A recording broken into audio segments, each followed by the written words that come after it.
भगवते शिवानंदाय। ओम नमो भगवते चिदानंद। हरि ओम तत्सत। आज हम कुछ दुर्गुणों को छोड़ने पर चर्चा करते हैं।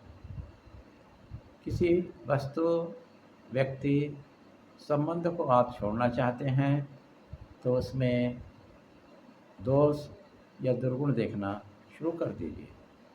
इससे किसी वस्तु में राग है तो छूट जाएगा, और यदि किसी वस्तु, व्यक्ति, संबंध को पकड़ना चाहते हो तो उसमें गुण देखना प्रारंभ कर दीजिए। इससे आपको किसी वस्तु में राग बढ़ जाएगा। याद रखिए, राग और द्वेष ही संसार है। संसार के किसी वस्तु विशेष में राग होता है या द्वेष होता है। शास्त्र और भगवान श्री कृष्ण का उपदेश है कि संसार की किसी भी वस्तु, व्यक्ति में न राग होना चाहिए और न ही द्वेष होना चाहिए। हमें समत्व बुद्धि रखना चाहिए, समता में रहना है। यही सर्वोच्च धर्म है। अभी चर्चा किए थे कि वस्तुओं में दुर्गुण देखना या सद्गुण देखना। उसमें एक संदर्भ याद आता है कि एक लड़की, एक लड़का प्रेम विवाह किए। लोग उनके दाम्पत्य जीवन की प्रशंसा करते थकते नहीं थे। कुछ दिन बाद वे दोनों एक दूसरे की गलती बता करके आपस में लड़ाई करते थे। यह बात सभी गांव के लोगों को पता चल गई और उनकी लड़ाई, उनका मतभेद तलाक तक के पहुंच गया, जिसकी चर्चा गांव में होने लगी। एक दिन एक व्यक्ति ठेला में सब्जी बेचने के लिए आया। पत्नी सब्जी खरीदने आई तो सब्जी वाला अपने मन से उसे सब्जी देने लगा। तब पत्नी ने उसे मना कर दिया और अच्छी अच्छी सब्जी चुन करके टोकरी में रखने लगी। तब सब्जी वाले ने कहा, बहन, जैसे आप चुन चुन करके अच्छी सब्जी खरीद रही हो, वैसे ही तुम्हारे पति में दुर्गुण देखना बंद कर सरगुण देखोगे तो तुम्हारा तलाक नहीं होगा। और यह बात उस लड़की के समझ में आया और परिवार बर्बाद होने से बच गया। ओम नमो नारायणाय। जय शिवानंदा, जय श्री राम। हरि ओम तत्सत। आज हम चैत्र नवरात्रि के दौरान कुछ गंभीर विषय पर चर्चा करते हैं।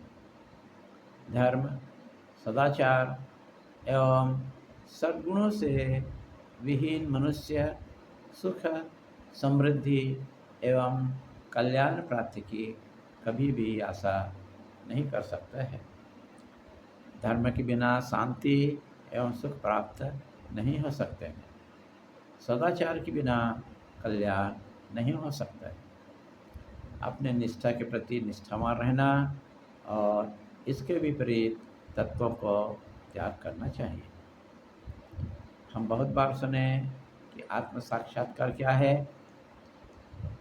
इसके संबंध में कहा जाता है कि अपने स्वयं के वास्तविक स्वरूप को जानना ही आपका जीवन का लक्ष्य है।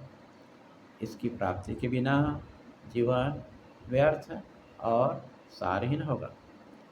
केवल इंद्रियां, संवेदनाओं, विचारों और इच्छाओं से यह भरा यह जीवन आपको अतृप्ति देगा, असंतुष्टि देगा एवं अपूर्णता ही देगा।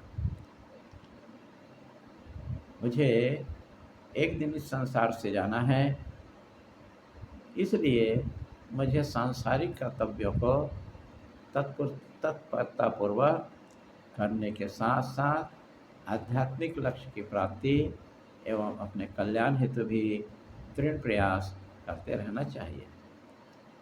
परमात्मा यहाँ है वहाँ है और सर्वत्र है, सदा है, यही सत्य है। इस सत्य के प्रति हमेशा जागृत रहें। मैं भगवान में वास करता हूँ और भगवान मेरे में वास करते हैं। वे मेरे भीतर ही सांस लेते हैं, समस्त कार्य करते हैं। आप इस भौतिक जगत में एक उदार, दानशील व्यक्ति बने। अपने विचार, वाणी और कर्म से सब प्राणियों को सुख देने का प्रयास करें। यह कभी न सोचें कि मुझे लोगों से क्या मिल सकता है, मैं दूसरे से क्या ले सकता हूँ, मैं अपने लिए क्या एकत्रित कर सकता हूँ। इनके बदले में हमेशा सोचें कि मैं अपने आसपास के व्यक्तियों को कैसे सुखी कर सकता हूँ, मैं किस प्रकार सबका हित कर सकता हूँ, मैं किस प्रकार सबके जीवन को मंगल बना सकता हूँ। ऐसा सोच कर के सबको सुखी और प्रसन्न करने का प्रयास कीजिए। अपने तुच्छ स्वार्थ से ऊपर उठें, तब आपका जीवन में कोई अभाव शेष नहीं रह जाएगा। भगवत कृपा से आपके जीवन में कोई अभाव नहीं रहेगा। तब भगवान आपकी चिंता प्रारंभ करना स्वयं कर देंगे और वे स्वयं ही आपके जीवन की समस्त आवश्यकताओं की पूर्ति करने लगेंगे। अतः महान बने, उदार बने, सदैव देने की सोचें, लेने की नहीं। हरि ओम। सत् सत् ब्रह्मार्पणस्तु।